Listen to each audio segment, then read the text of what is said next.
1940 жылдың 2 ақпан 1941-1945 жылдарындағы Ұлы Отан соғысындағы ең ірі шайқастардың бірі болатын Сталинград шайқасында кеңес әскерлерінің неміс фашистік әскерлерін жеңген күні.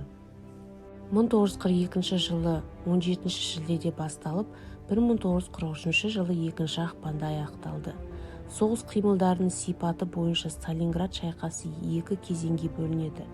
Қорғаныстық мақсаты Сталинградты қаласын қорғау және шабуылдау.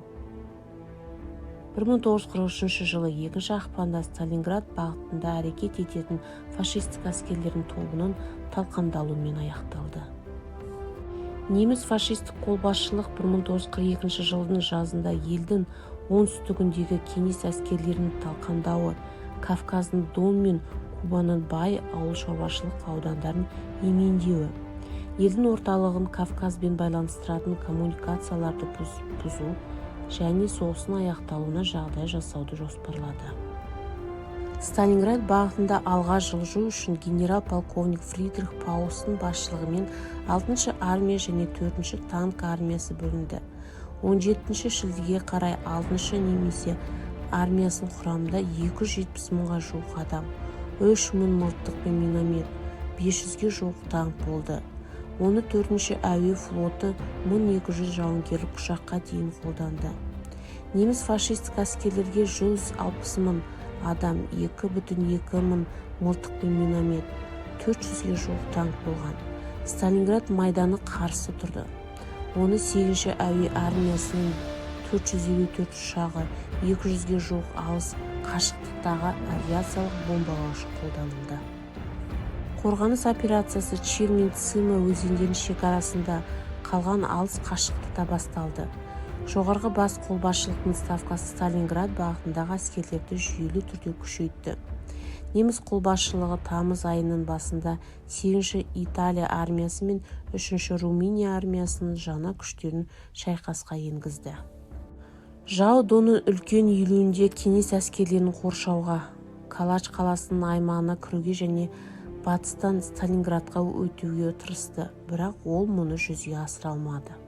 Үздіксіз қарсы шабуылдар мен кеңес әскерлері жаудың жетістіктерін азайтып, оның тірі күші мен техникасын жойды. 18 қарашада неміс фашистік әскерлердің негізгі тобы қорғанысқа көшті. Қарсыласын Сталинградты басып алу жоспарын сәтсіз аяқтады. Шабуыл операциясының басында кеңес әскерлерінде 1,11 миллион адам, 15 мың мылтық пен миномет, 1,5 мыңға жуық танк және өздігінен жүретін артиллериялық қондырғылар, 1,3 мыңнан астам жауынгерлік ұшақтар болды.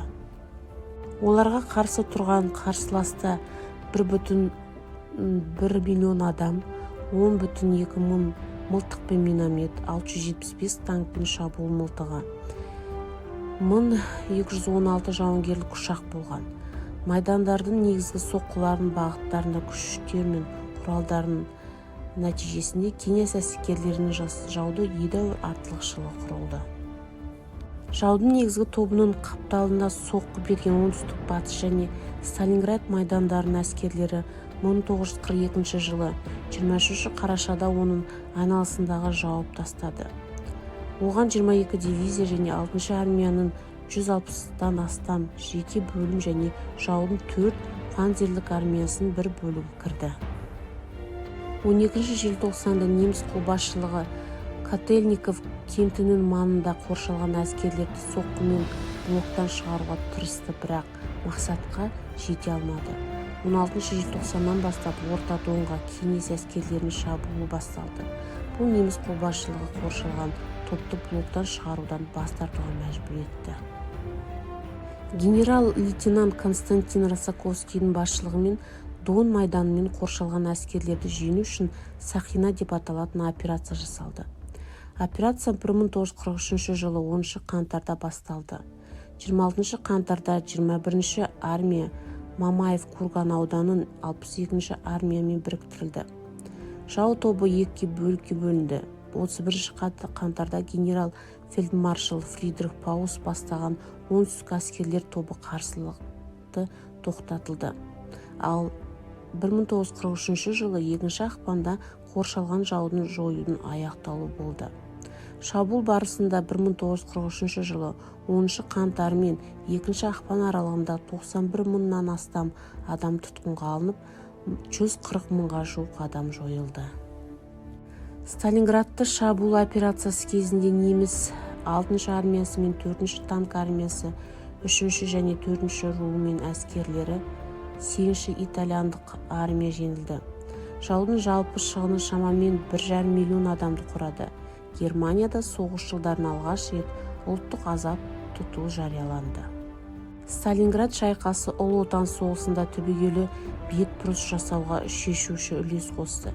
Кеңес қарулы күштер стратегиялық бастамасымен қолға алып, оны соғыс аяқталған кейін ұсталды.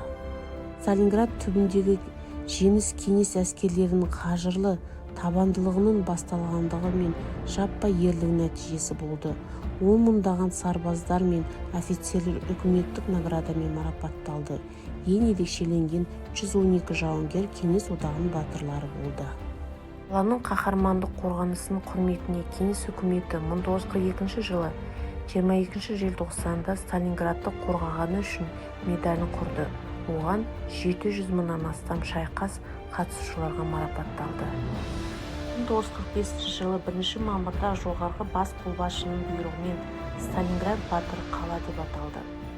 1965 жылы 8 мамырда кеңес халқының Ұлы Отан соғысындағы жеңісінің 20 жылдығына орай батыр қала Ленин орденімен және алтын жұлдыз медалімен марапатталды. Қалада оның батырлық өткенімен байланысты 200-ден астам тарихи орын бар. Олардың арасында Мамаев қорғанындағы Сталинград шайқасының батырларына арналған мемориалдық ансамбль бар. Сталинград шайқасы кезінде мұндай қызу шайқастар болды. Ансамбльдің композициялық орталығы Отан ана шақырады. Автор Евгений Вучиттин. Жалпы биіктігі 87 метр мүсін Волгоградтың символы болып табылады. 1982 жылы Сталинград шайқасы мұражай панорамасы ашылды.